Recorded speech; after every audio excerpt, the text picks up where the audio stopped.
Deməli, burada misalımızda nədir? Bir təpəsindən 7 təpəsinə, yəni bir nöqtədən digər nöqtəyə getmək üçün 3 təpəsindən keçməməklə neçə müxtəlif yol lazımdır? Deməli, necə edirik? Əgər 3 təpəsi keçməməyi istəyirsə, deməli, həmən 3 nöqtəyə gəlmələri x-a qoyacaq. Girməyəcək də yəni. 3-dən çıxanlara da x qoyacaq. Və 3-dən belə. Əgər 3 təpəsindən keçməklə deyirsə, onda 3-ə girməyən xəttlərə x qoyacaq. İndi baxaq, girişə 1-dir də, bir xəttdən həmişə girir. Deməli, 1 girdisə, 1 avtomatik çıxardacaq. Deməli, 4-ə yenə bir xətt girdi, 1-də çıxardacaq.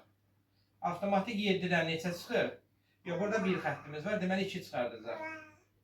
Bir bundandır, bir bundandır. Deməli, neçə çıxartdı?